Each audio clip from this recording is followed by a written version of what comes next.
എല്ലാവർക്കും നമസ്കാരം. എൻ്റെ പേര് ശരത്ത്. ഇന്ന് നമ്മൾ സമാന്തര ശ്രേണിയുടെ രണ്ടാമത്തെ ക്ലാസ്സിലേക്ക് കടക്കുകയാണ്. പേജ് നമ്പർ 10-11 ചോദ്യങ്ങളാണ് നമ്മൾ ഇന്ന് വിശകലനം ചെയ്യാൻ പോകുന്നത്. ചോദ്യം നമുക്കൊന്ന് വായിച്ചു നോക്കാം അല്ലേ. സമഭുജ ത്രികോണം, സമചതുരം, സമപഞ്ചഭുജം എന്നിങ്ങനെ തുടങ്ങുന്ന ജാമതീയ രൂപങ്ങളുടെ ശ്രേണിയിൽ നിന്ന് ചുവടെ പറയുന്ന സംഖ്യാശ്രേണികൾ ഉണ്ടാക്കുക. അതായത് നമുക്ക് വശങ്ങളുടെ എണ്ണം വെച്ചൊരു ശ്രേണി ഉണ്ടാക്കണം, അകക്കോണുകളുടെ തുക വെച്ചൊരു ശ്രേണി ഉണ്ടാക്കണം, അതേപോലെ പുറംകോണുകളുടെ തുക, ഒരു അകക്കോണിന്റെ അളവ്, ഒരു പുറംകോണിന്റെ അളവ്. ഇതെല്ലാം നമ്മൾ ഈ ജാമതീയ രൂപങ്ങൾ വെച്ചിട്ട് ശ്രേണി ഉണ്ടാക്കാനാണ് പറഞ്ഞിട്ടുള്ളത് അല്ലെ. ചോദ്യം ഒന്നുകൂടി ഞാൻ പറയാം. Make the following sequences from the sequence of equilateral triangle, squares, regular pentagons and so on of regular polygons. നമുക്ക് എന്തൊക്കെയാണ് വേണ്ടത്? Number of sides, number of inner angles, number of outer angles, 1 inner angle and 1 outer angle. അപ്പോൾ ഈ ജാമതീയ രൂപങ്ങൾ വെച്ച് വളരെ easy ആയിട്ട് നമുക്ക് എന്ത് ചെയ്യാം? സീക്വൻസുകൾ ജനറേറ്റ് ചെയ്ത് നോക്കാം. എങ്ങനെയാണെന്ന് നോക്കാം അല്ലെ. ഇപ്പോൾ നിങ്ങൾ കാണുന്നതാണ് നമ്മുടെ പോളിഗൺസ് എന്ന് പറയുന്നത് അല്ലെ. നമ്മുടെ ക്വസ്റ്റ്യനിൽ പറഞ്ഞതുപോലെ എന്തൊക്കെയുണ്ട്? ഇക്വിലാറ്ററൽ ട്രയാങ്കിൾസ് ഉണ്ട്, സ്ക്വയർ ഉണ്ട്, റെഗുലർ പെൻറ്റഗൺ ഉണ്ട്, റെഗുലർ ഹെക്സഗൺ ഉണ്ട്. ഇക്വിലാറ്ററൽ ട്രയാങ്കിൾ എന്താണ് പ്രത്യേകത? 3 തുല്യ വശങ്ങളാണ്. 3 സൈഡ്സ് ആർ ഈക്വൽസ് ആണ് അല്ലെ. സ്ക്വയർ എന്താണ്? 4 ഈക്വൽ സൈഡ്സ് വരുന്നുണ്ട്. പെൻറ്റഗൺ, റെഗുലർ പെൻറ്റഗൺ എന്ന് പറഞ്ഞാൽ 5 സൈഡ്സും എന്താണ്? ഈക്വൽ ആണ്. പെൻറ്റഗൺ എന്ന് പറഞ്ഞാൽ 5 സൈഡ്സ് ആണ്, അത് 5 സൈഡ്സും ഈക്വൽ ആണ്. റെഗുലർ ഹെക്സഗൺ എന്ന് പറഞ്ഞാൽ 6 സൈഡ് ഉണ്ട്, 6 സൈഡും എന്താണ്? ഈക്വൽ ആണ്. അപ്പോൾ ഇതാണ് നമ്മുടെ പോളിഗൺസ്. ഇതുപയോഗിച്ച് നമുക്ക് ശ്രേണികൾ ഉണ്ടാക്കി നോക്കാം. അപ്പോൾ നിങ്ങൾ ശ്രദ്ധിക്കുക, ഇവിടെ ഞാനൊരു ടേബിള് ചാർട്ട് ചെയ്തിട്ടുണ്ട്. ഈ ടേബിൾ ഉപയോഗിച്ച് നമുക്കൊന്ന് എഴുതി നോക്കാം. അപ്പോൾ ടേബിൾ നോക്കിക്കേ, നമ്മുടെ ജാമതീയ രൂപങ്ങളാണ് ഫസ്റ്റ് റോയിൽ വന്നിട്ടുള്ളത്. ജാമതീയ രൂപങ്ങളാണ് ഫസ്റ്റ് കോളങ്ങളിൽ. സമഭുജ ത്രികോണം അല്ലെ, അതേപോലെ സമചതുരം, സമപഞ്ചഭുജം, അതേപോലെ സമഷഡ്ഭുജം ആണല്ലോ. എങ്കിൽ നമ്മളോട് പറഞ്ഞ ആദ്യത്തെ കാര്യം എന്താണ്? ക്വസ്റ്റ്യനിൽ ആദ്യം പറഞ്ഞത് വശങ്ങളുടെ എണ്ണം വെച്ചിട്ടുള്ള ശ്രേണിയാണ് അല്ലെ. ഇത് നോക്കിക്കേ, വശങ്ങളുടെ എണ്ണം വെച്ചിട്ടുള്ള ശ്രേണിയാണ്. നമുക്ക് വശങ്ങളുടെ എണ്ണം നോക്കാം. നിങ്ങളിപ്പം ചിത്രത്തിൽ കണ്ടതാണ്. ട്രയാങ്കിൾ, ഈക്വിലാറ്ററൽ ട്രയാങ്കിൾസിന്റെ സൈഡ്സ് എത്രയാണ്? 3 ആണ്. ട്രയാങ്കിൾസിനൊക്കെ 3 സൈഡ്സ് ആണ്. സ്ക്വയറിന് എത്ര സൈഡ് ഉണ്ട്? 4 ആണ്. അതേപോലെ പെൻറ്റഗൺ എത്ര സൈഡ് ഉണ്ട്? 5 സൈഡ്സ് ഉണ്ട്. ഹെക്സഗൺ എത്ര സൈഡ് ഉണ്ട്? 6. അപ്പോൾ നമുക്ക് ഒരു ശ്രേണി കിട്ടുകയാണ്. സൈഡ്സ് വെച്ചിട്ടുള്ള ശ്രേണിയാണ് 3, 4, 5, 6. ഇതാണ് നമ്മളോട് ആദ്യം ക്വസ്റ്റ്യനിൽ ചോദിച്ചിട്ടുള്ളത്. ഇനി അടുത്തത് എന്താണ്? അടുത്തത് നമ്മളോട് ചോദിച്ചത് അകക്കോണുകളുടെ തുകയാണ്. ഇന്നർ ആംഗിൾസിന്റെ സമ്മാണ്. അപ്പോൾ നോക്കുക, അകക്കോണുകൾ എന്ന് പറഞ്ഞാൽ ഇതാ ഇങ്ങനെ വരയ്ക്കുന്നതാണ്. ഓരോ പോളിഗൺസിന്റെ ഉള്ളിലുള്ള കോണുകളാണ് എന്ത്?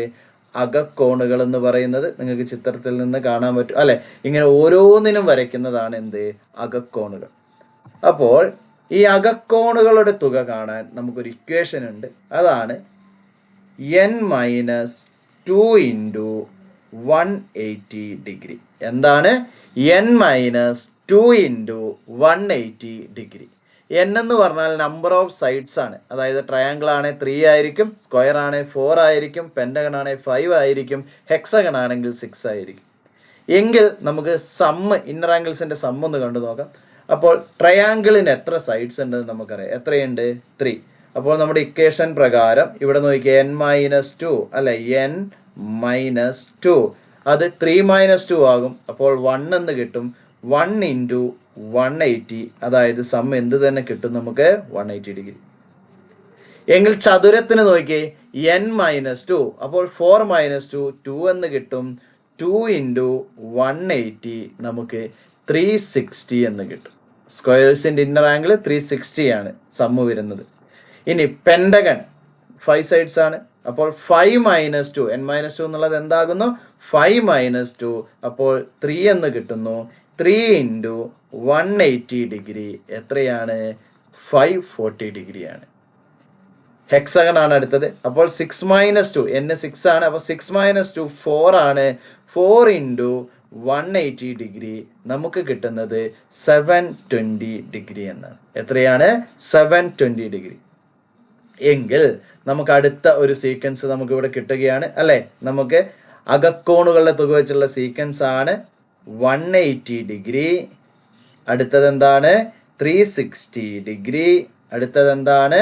540 ഡിഗ്രി അല്ലെ. അടുത്തത് എന്താണ്? 720 ഡിഗ്രി. എത്രയാണ്? 720 ഡിഗ്രി. അപ്പോൾ നമ്മൾ 2 ശ്രേണികൾ ഉണ്ടാക്കി കഴിഞ്ഞു. ഇനി നമ്മൾ കാണുന്നത് പുറംകോണുകളുടെ തുകയാണ്, ഔട്ടർ ആംഗിൾസിന്റെ സമ്മാണ്.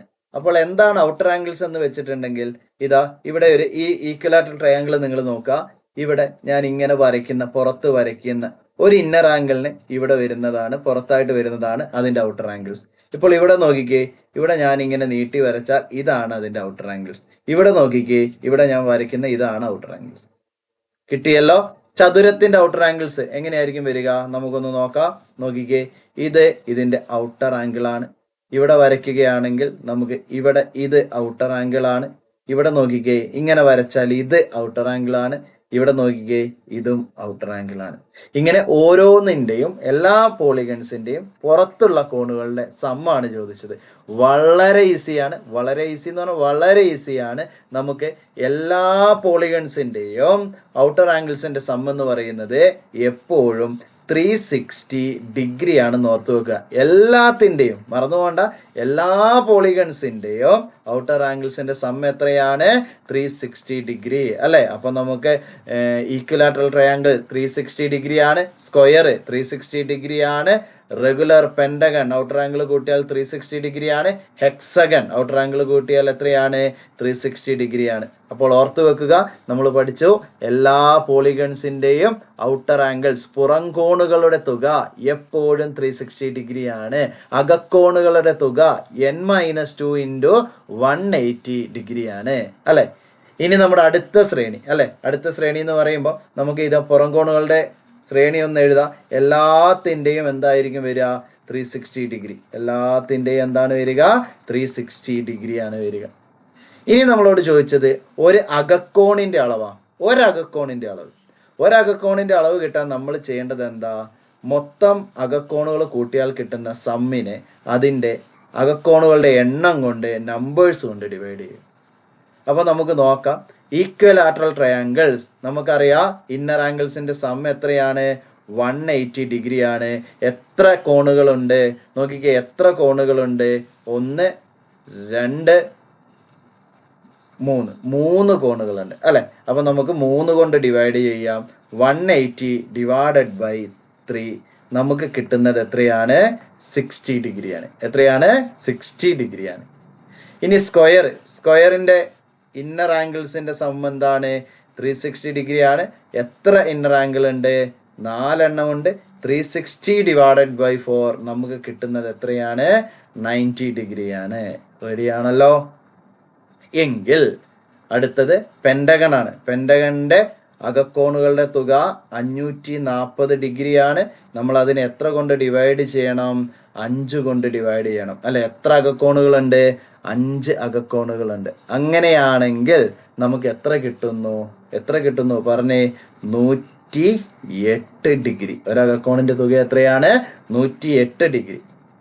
എങ്കിൽ നമുക്കിവിടെ ഹെക്സഗൺ അല്ലെ, സം 720 ഡിഗ്രിയാണ് അകക്കോണുകളുടെ. ഡിവൈഡഡ് ബൈ നമ്മൾ എന്ത് ചെയ്യണം?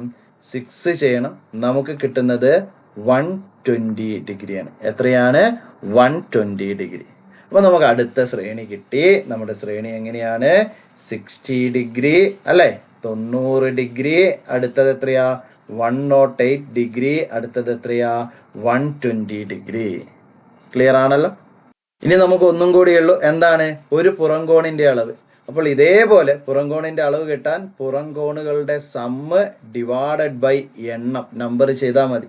അപ്പൊ നോക്കിയേ, സമഭുജ ത്രികോണം എല്ലാത്തിൻ്റെയും 360 ഡിഗ്രിയാണ് പുറംകോണുകളുടെ തുക. അപ്പൊ സമഭുജ ത്രികോണം 360 ഡിഗ്രി ഡിവൈഡഡ് ബൈ എത്ര പുറംകോണുണ്ട്? 3. നമുക്ക് കിട്ടുന്ന ഉത്തരം എത്രയാണ്? 120 ഡിഗ്രി. ഓക്കെ അല്ലേ? അടുത്തത് സ്ക്വയർ അല്ലെ, പുറം കോണുകളുടെ തുക 360 ഡിഗ്രി. എത്ര പുറം കോണുകളുണ്ട്? 4 പുറം കോണുകളുണ്ട്. ഡിവൈഡ് ചെയ്യുമ്പോൾ നമുക്ക് കിട്ടുന്ന ശ്രേണിയാണ്, നമുക്ക് കിട്ടുന്ന ഉത്തരമാണ് 90 ഡിഗ്രി. അടുത്തത് നമുക്ക് 360 ഡിഗ്രി അല്ലെ, പെന്റഗൺ എന്ന് പറയുമ്പോൾ 5 കോണുകളുണ്ട്, അകക്കോണുകൾ. നമുക്ക് കിട്ടുന്ന ഉത്തരമാണ് 72. എത്രയാണ്? 72. അടുത്തത് ഹെക്സഗൺ. നമ്മൾ ചെയ്യേണ്ടത് 360 ഡിഗ്രി ഡിവൈഡഡ് ബൈ 6 ആണ് അല്ലെ, ഹെക്സഗൺ 6 ആണ്. അപ്പോൾ നമുക്ക് കിട്ടുന്ന ഉത്തരം എത്രയാണ്?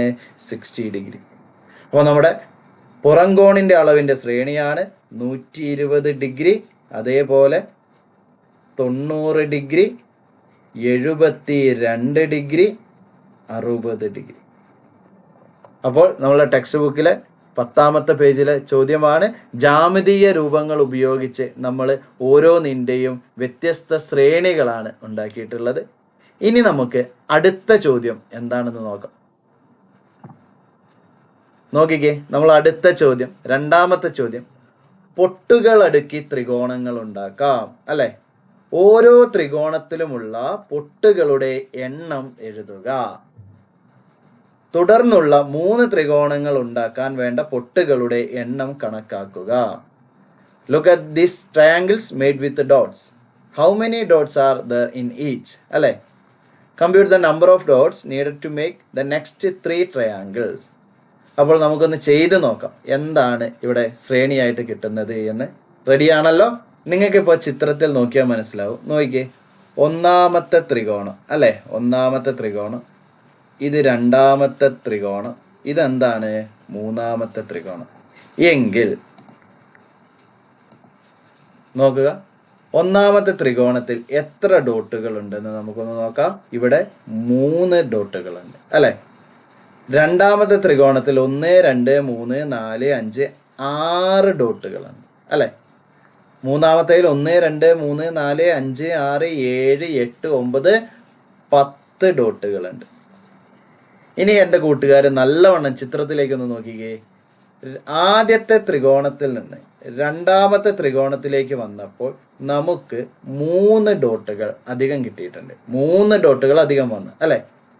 2ാമത്തേതിൽ നിന്ന് 3ാമത്തേതിലേക്ക് പോകുമ്പോൾ നോക്കിക്കേ, 4 ഡോട്ടുകൾ അധികം വന്നു അല്ലെ. അങ്ങനെയാണെങ്കിൽ അടുത്തതിലേക്ക് പോകുമ്പോൾ എത്ര ഡോട്ടുകൾ അധികം വരണം? ഒന്ന് ആലോചിച്ച് നോക്കിക്കേ. 5 ഡോട്ടുകൾ അധികം വരണം. അപ്പോൾ അടുത്ത ത്രികോണത്തിൽ എത്ര ഡോട്ടുകൾ ഉണ്ടാകും? 15 എണ്ണം ഉണ്ടാകും. റെഡിയാണല്ലോ? അടുത്തത് നോക്കിക്കേ, 3, 4, 5. അപ്പൊ അടുത്തതിലേക്ക് പോകുമ്പോൾ 6 ഡോട്ടുകൾ അധികം കൊടുക്കണം. അപ്പോൾ അവിടെ 15ഉം 6ഉം 21 ഡോട്ടുള്ള ട്രയാങ്കിൾ ആയിരിക്കും. അപ്പോൾ അടുത്തതിലേക്ക് പോകുമ്പോൾ നമുക്ക് പറഞ്ഞ എത്രയാ? 7 ഡോട്ടുകൾ അധികം കൊടുക്കണം. അപ്പൊ നമുക്ക് അവിടെ കിട്ടുന്ന ശ്രേണി എത്രയായിരിക്കും? 28. വളരെ എളുപ്പമുള്ള ഒരു ചോദ്യം അല്ലെ. നിങ്ങളിപ്പം കാണുന്നത് 3ാമത്തെ ചോദ്യമാണ്. ചോദ്യം എന്താണ്? വായിച്ചു നോക്കാം. 3 കൊണ്ട് ഹരിച്ചാൽ 1 ശിഷ്ടം വരുന്ന എണ്ണൽ സംഖ്യകളുടെയും 2 ശിഷ്ടം വരുന്ന എണ്ണൽ സംഖ്യകളുടെയും ശ്രേണികൾ എഴുതുക.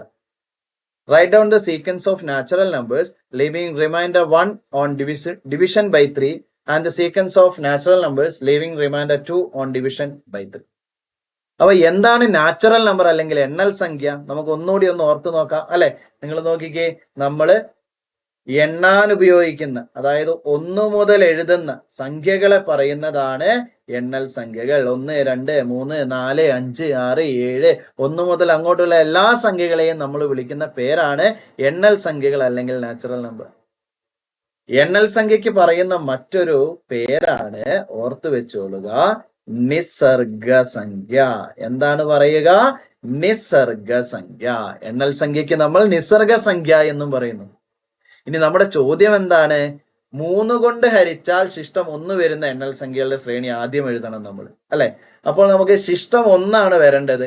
അപ്പോൾ ഞാൻ ആ ശിഷ്ടം ആദ്യം എഴുതുന്നു. എഴുതാനുള്ള എളുപ്പ വഴിയാണ് ആ ശിഷ്ടം ആദ്യം എഴുതുന്നു 1. ഇനി എന്ന് വെച്ചാൽ 1നെ നമുക്ക് 3 കൊണ്ട് ഹരിക്കാൻ, പൂർണ്ണമായി ഹരിക്കാനില്ല. അവിടെ ശിഷ്ടം 1 എന്ന് തന്നെ പറയാൻ കഴിയുള്ളൂ അല്ലെ. അപ്പോൾ അടുത്തത് കിട്ടാൻ അതിനോട് 3 കൂട്ടിയാൽ മതി. 1നോട് 3 കൂട്ടിയാൽ എത്രയാ? 4. നിങ്ങളൊന്ന് നോക്കിക്കേ, 4നെ നമ്മൾ 3 കൊണ്ട് ഹരിച്ചാൽ 1 3 3, ശിഷ്ടം എത്രയാ? 1 അല്ലെ. അടുത്തത് കിട്ടാൻ നമ്മൾ 3 കൂട്ടിയാൽ മതി. 4 3 എത്രയാ? 7. അപ്പൊ 1നോട് 3 കൂട്ടി 4, 4നോട് 3 കൂട്ടി 7, 7നോട് 3 കൂട്ടി 10. കണ്ടോ, എളുപ്പമാണ്. 10നോട് 3 കൂട്ടി 13, 13നോട് 3 കൂട്ടി 16, 16നോട് 3 കൂട്ടി 19, അങ്ങനെ അങ്ങനെ പോകും. അടുത്തത് എത്രയായിരിക്കും? 19നോട് 3 കൂട്ടി 22, 22നോട് 3 കൂട്ടി 25. നമുക്ക് ഇങ്ങനെ എഴുതിക്കൊണ്ടേയിരിക്കാം. ഇനി രണ്ടാമത്തെ ശ്രേണി, നമ്മൾ ഒന്നാമത്തെ ശ്രേണിയാണ് എഴുതിയത്. രണ്ടാമത്തെ ശ്രേണി നോക്കിക്കേ. രണ്ടാമത്തെ ശ്രേണി 2 ശിഷ്ടം വരുന്ന എണ്ണൽ സംഖ്യകളുടെ ശ്രേണികൾ. 3 കൊണ്ട് ഹരിച്ചാൽ 2 ശിഷ്ടം വരുന്നത്. അപ്പൊ ഞാൻ ആദ്യം നമ്മുടെ 2 എഴുതി. 2നെ 3 കൊണ്ട് ഹരിച്ചാൽ ശിഷ്ടം 2 ആണ്. പിന്നെ 3 കൂട്ടി കൂട്ടി പോയാൽ മതി അല്ലെ. 2ഉം 3ഉം 5, 5ഉം 3ഉം 8. പറഞ്ഞേ, എന്റെ കൂടെ പറഞ്ഞേ. 8ഉം 3ഉം 11, 11ഉം 3ഉം 14, 14ഉം 3ഉം 17, 17ഉം 3ഉം 20, 20ഉം 3ഉം 23, പിന്നെ 26, പിന്നെ 29. ഇങ്ങനെയാണ് നമ്മളെ ശ്രേണികൾ വരുന്നത്. സോ നമ്മുടെ മൂന്നാമത്തെ ചോദ്യം വളരെ എളുപ്പത്തിൽ നമ്മൾ ചെയ്തു കഴിഞ്ഞു. നമുക്കിനി അടുത്ത ചോദ്യത്തിലേക്ക് പോയാലോ? ചോദ്യം: 1, 6 എന്നീ അക്കങ്ങളിൽ അവസാനിക്കുന്ന എണ്ണൽ സംഖ്യകളുടെ ശ്രേണി എഴുതുക. ഈ ശ്രേണിയെ മറ്റു 2 തരത്തിൽ വിവരിക്കുക. അല്ലെ. Write down the sequence of natural numbers ending in 1 or 6 and describe it in 2 other ways. 1ലും 6ലും അവസാനിക്കുന്ന എണ്ണൽ സംഖ്യകളുടെ ശ്രേണി. വളരെ എളുപ്പമല്ലേ എഴുതാന്. 1ൽ അവസാനിക്കുന്ന ശ്രേണി അല്ലെ 6ൽ അവസാനിക്കുന്ന സംഖ്യ, നമ്മൾ ആ ശ്രേണി എഴുതുകയാണ്. അപ്പോൾ നമുക്ക് എഴുതി നോക്കാം. ആദ്യം എന്തെഴുതാം? 1 എഴുതാം. പിന്നെ 6ൽ അവസാനിക്കുന്നതായിട്ട് ഏതെഴുതാം? 6 എഴുതാം. പിന്നെയോ അടുത്തത് 11, അടുത്തത് 16, 21, 26 അല്ലെ. പറഞ്ഞേ കൂടെ പറഞ്ഞേ. 31, 36, 41, 46, അങ്ങനെ പോകും അല്ലെ. അപ്പൊ നമ്മൾ ശ്രേണി എഴുതി കഴിഞ്ഞു. ഇനി നമുക്ക് അതിനെ ഒന്ന് 2 രീതിയിൽ വിവരിക്കണം. അപ്പൊ ഒന്ന് നമ്മൾ നോക്കിയാൽ ഒരു കാര്യം എളുപ്പത്തിൽ മനസ്സിലാവും നമുക്ക്. ഇവിടെ സംഖ്യകൾ തമ്മിലുള്ള ഡിഫറൻസ് നോക്കിക്കേ. എത്രയാണ്? 1നോട് 5 കൂട്ടുമ്പോഴാണ് 6 കിട്ടുന്നത് അല്ലെ. 6ന്ന് 1 കുറച്ച 5 അല്ലെ. 6നോട് 5 കൂട്ടുമ്പോഴാണ് നമുക്ക് 11 കിട്ടുന്നത്. 11നോട് 5 കൂട്ടുമ്പോഴാണ് നമുക്ക് എന്ത് കിട്ടുന്നത്? 16 കിട്ടുന്നത്. അപ്പോൾ ഓരോ സംഖ്യയോട് 5 കൂട്ടിക്കൂട്ടി വരുന്ന ശ്രേണിയാണ് എന്ന് നമുക്ക് ഈ ശ്രേണിയെ പറയാം അല്ലെ. എല്ലാ സംഖ്യയോട് 5 കൂട്ടിക്കൂട്ടി വരുമ്പോൾ അടുത്ത ശ്രേണി നമുക്ക് കിട്ടും. നമുക്ക് ആദ്യം ഒന്നാമത്തെ നമ്മൾ എങ്ങനെയാണ് അത് ഡിസ്ക്രൈബ് ചെയ്യുന്നതെന്നൊന്ന് നോക്കാം അല്ലെ. ഒന്ന് എഴുതി നോക്കാം. 5 കൂടി വരുന്ന ശ്രേണി അല്ലെ. ഓരോ സംഖ്യയോടും 5 കൂടി വരുന്ന ശ്രേണിയാണ്. 5 കൂടി വരുന്ന ശ്രേണിയാണ്. ഇനി രണ്ടാമത് എങ്ങനെ നമുക്കതിനെ ഡിസ്ക്രൈബ് ചെയ്യാം? നിങ്ങൾ നോക്കിക്കേ. നമ്മൾ തൊട്ട് മുന്നേ ക്വസ്റ്റ്യനിൽ പറഞ്ഞത് നോക്കാം. ഇവിടെ നോക്കിക്കേ. 3 കൊണ്ട് ഹരിച്ചാൽ 1 ശിഷ്ടം വരുന്ന ശ്രേണി എഴുതാൻ പറഞ്ഞു. നമ്മൾ ആദ്യം എന്തെഴുതി? 1 എഴുതി. പിന്നെ 3 കൂട്ടി എഴുതി അല്ലെ. അതേപോലെ ഇവിടെ നമ്മളെ ശ്രേണി നോക്കിക്കേ. ആദ്യം 1 ആണ്. പിന്നെ നമ്മൾ 5 കൂട്ടിയാ പോകുന്നത് അല്ലെ. 5 കൂട്ടിയാണ് പോകുന്നത്. അപ്പൊ നമുക്ക് ഈ ശ്രേണീനെ എങ്ങനെ കൂടി പറയാം? 5 കൊണ്ട് ഹരിച്ചാൽ അല്ലെ. 5 കൊണ്ട് ഹരിച്ചാൽ ശിഷ്ടം എങ്ങനെ വരുന്നതാണ്? ആലോചിച്ചേ. 5 കൊണ്ട് ഹരിച്ചാൽ ശിഷ്ടം 1 വരുന്ന ശ്രേണിയാണ്. 5 കൊണ്ട് ഹരിച്ചാൽ ശിഷ്ടം 1 വരുന്ന ശ്രേണി അല്ലെ. 1 വരുന്ന ശ്രേണി നോക്കിക്കേ. 1നെ 5 കൊണ്ട് ഹരിച്ചാൽ ശിഷ്ടം 1 ആണ്. 6നെ 5 കൊണ്ട് ഹരിച്ചാൽ ശിഷ്ടം 1 ആണ്. 11നെ 5 കൊണ്ട് ഹരിച്ചാൽ ശിഷ്ടം 1 ആണ്. അപ്പൊ നമ്മള് ചോദ്യം വളരെ ഈസി ആയിട്ട് ഇതും നമ്മൾ കംപ്ലീറ്റ് ആക്കി കഴിഞ്ഞു. അഞ്ചാമത്തെ ചോദ്യം അല്ലെ. ചോദ്യം വായിക്കാം. 1000 ലിറ്റർ വെള്ളമുള്ള ഒരു ടാങ്കിൽ നിന്നും ഓരോ സെക്കൻഡിലും 5 ലിറ്റർ വെള്ളം വീതം പുറത്തേക്ക് ഒഴുകുന്നു. ഓരോ സെക്കൻഡിലും ടാങ്കിൽ മിച്ചമുള്ള വെള്ളം എത്രയാണ്? ഒരു ശ്രേണിയായി എഴുതുക. എങ്ങനെയാണ്? A tank contains 1000 liters of water and it flows out at the rate of 5 liters per second. How much water is there in the tank after each second? Write their number as a sequence. അതായത് ടാങ്കിൽ ഇപ്പൊ എത്ര litre വെള്ളമുണ്ട്? 1000 litre വെള്ളമുണ്ട്. ഓരോ സെക്കൻഡിലും 5 litre വെള്ളം പുറത്തേക്ക് ഒഴുകുമ്പോൾ ബാക്കി എത്ര ടാങ്കിൽ മിച്ചം വരും? അപ്പൊ നമുക്ക് ടൈമിന് ഒരു ശ്രേണിയാക്കി എഴുതാം. 1 second, 2 second, 3 second, 4 second, 5 second. അപ്പൊ നമുക്ക് ടൈമിന്റെ ശ്രേണി കിട്ടി. 1 2 3 4 5 അല്ലെ. അടുത്തത് വാട്ടർ ഇൻ ദ ടാങ്ക്. അപ്പോൾ 1 സെക്കൻഡിൽ 5 ലിറ്റർ വെള്ളം പോകുമ്പോൾ നമ്മൾ 1000 നിന്ന് 5 ലിറ്റർ കുറയ്ക്കണം അല്ലെ. 1000 മൈനസ് 5 കുറയ്ക്കണം. എത്ര നമുക്ക് കിട്ടുന്നു? 995. എത്രയാണ്? 995. അടുത്ത സെക്കൻഡിൽ 5 പോയാൽ അത് എത്രയായി? 990. അടുത്തത് നിങ്ങളിങ്ങനെ നോക്കിയാൽ മതി. ഇവിടെ 95, 5 പോയാൽ 90, അടുത്തത് 90 5 പോയാൽ 85. അപ്പം 985, 85 5 പോയാൽ 80, 980, 80 5 പോയാൽ 75, 975. അപ്പം നമുക്ക് അത് ഉപയോഗിച്ചിട്ടൊരു ശ്രേണി കിട്ടി അല്ലേ. എത്രയാ? 995, 990, 985, 980, 975. അപ്പോൾ എല്ലാവർക്കും മനസ്സിലായി എന്ന് വിചാരിക്കുന്നു. ഒന്നുകൂടി നിങ്ങളൊന്ന് വായിച്ച് ചെയ്ത് നോക്കുക. അപ്പം നമ്മുടെ ടെക്സ്റ്റ് ബുക്ക് 10, 11 പേജിലുള്ള പ്രോബ്ലംസ് ആണ് നമ്മൾ ചെയ്ത് കഴിഞ്ഞത്. അടുത്തത് നമ്മൾ ഇനി അടുത്ത സെക്ഷനിലേക്ക് പോവുകയാണ്. നമ്മൾ ബീജഗണിത രൂപം എഴുതാൻ പോവുകയാണ്. അത് അടുത്ത ക്ലാസ്സിലാണ് നമ്മൾ ചെയ്യുന്നത്.